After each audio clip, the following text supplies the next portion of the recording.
Big story today. I'm sure we'll touch on this with some of our guests, certainly with Syrian Girl.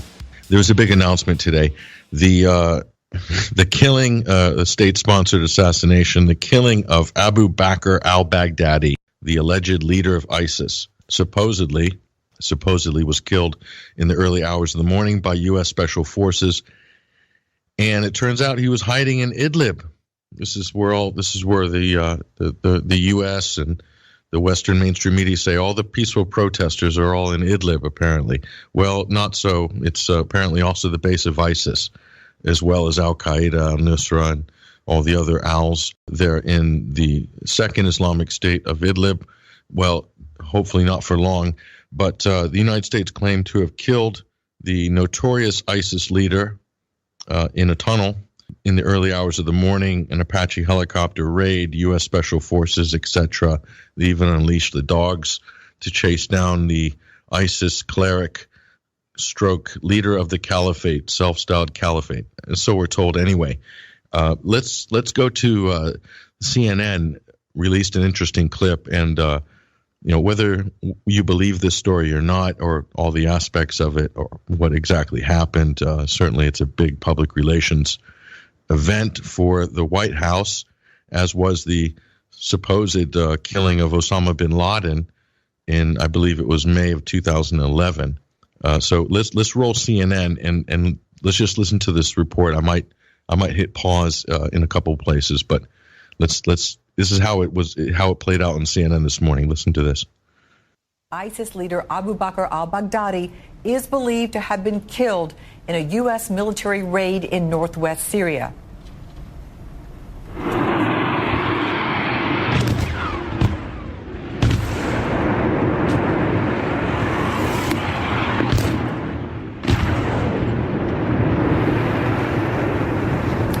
What you're seeing is nighttime video taken by Syrian activists as a military operation got underway in northern Idlib province that's near the Turkish border.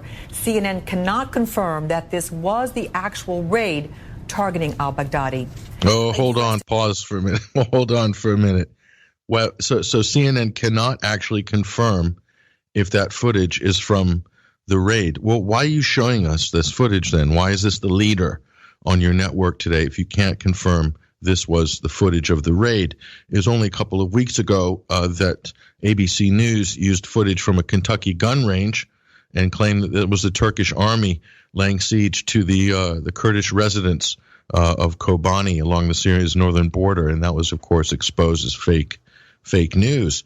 So it's amazing that somehow CNN has these activists that just so happen to be driving around the back hills of Idlib in the wee hours of the morning or late at night, as it were. And CNN's bearded activists just happen to be driving around, and the humble HTS activists with their lovely beards and their wives back at home, and they capture this. They happen to be right at the right spot at the right time, capturing this supposed raid on video and beaming it to Atlanta, all in a matter of minutes. I find that to be incredibly, well, what a coincidence, and what a stroke of luck. Dumb luck, you could say, from these activists. But we'll go ahead and let's hear the rest of this, and then it's going to roll into a statement by President Trump. But let's listen to the rest of this CNN report here. Defense official tells CNN that al-Baghdadi apparently detonated a suicide vest as U.S. Special Forces closed in. DNA analysis will confirm whether it is in fact al-Baghdadi. The Islamic cleric has been in hiding for 5 years, and we're being told that locating him was based on CIA intelligence. Okay, so there's a DNA test needs to be done. Well, let's go ahead and listen. Here's the president. This is President Trump. Let's listen to the announcement.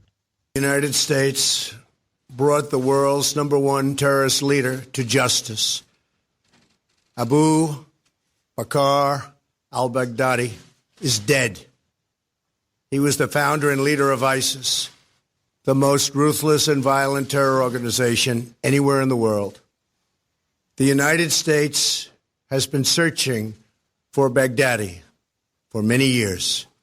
Capturing or killing Baghdadi has been the top national security priority of my administration. U.S. Special Operations Forces executed a dangerous and daring nighttime raid in northwestern Syria and accomplished their mission in grand style. The U.S. personnel were incredible. I got to watch much of it. No personnel were lost in the operation, while a large number of Baghdadi's fighters and companions were killed with him. He died after running into a dead-end tunnel, whimpering and crying and screaming all the way. The compound had been cleared by this time, with people either surrendering or being shot and killed. 11 young children were moved out of the house and are uninjured. The only ones remaining were Baghdadi in the tunnel, and he had dragged 3 of his young children with him. They were led to certain death. He reached the end of the tunnel as our dogs chased him down. He ignited his vest, killing himself and the 3 children. His body was mutilated by the blast. The tunnel had caved in on it in addition. But test results gave certain, immediate, and totally positive identification. It was him. Okay, so there's President Trump. There's President Trump. He said that Baghdadi ignited his suicide vest. So he basically blew himself up and 3 children at the end of a tunnel. He says that the tunnel caved in on top of him, but still the test results came back positive that it was him. I quote, it was him. So were they carrying around a portable DNA test? This is my first question. How could they confirm that it was him? What method have they used to confirm it was him? I have no idea. This seems a bit interesting. So we'll find out. I mean, I would like to think the white helmets would be on hand to, take the DNA samples across the border to Istanbul and get them processed straight away with the Syrian American Medical Society or something, U.S.-backed NGOs. So is this what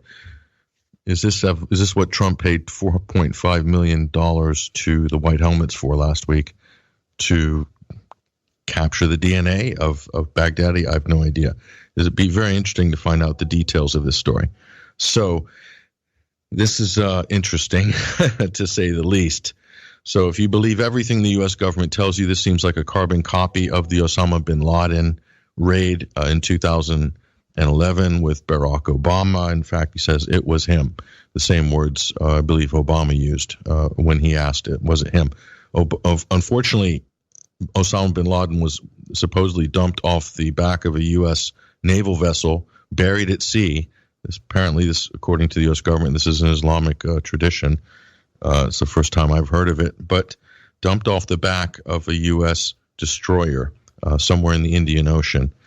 So no body, no photos, no video. So we'll wait and see if there's any photos or video or anything to mark the remains of Baghdadi. We'll be waiting. We'll be waiting. Interesting. Well, we're going to take a short break, and we're going to connect our first guest live from Beirut, Lebanon. This is the Sunday Wire. I'm your host, Patrick Henningsen. We'll be right back after this station break.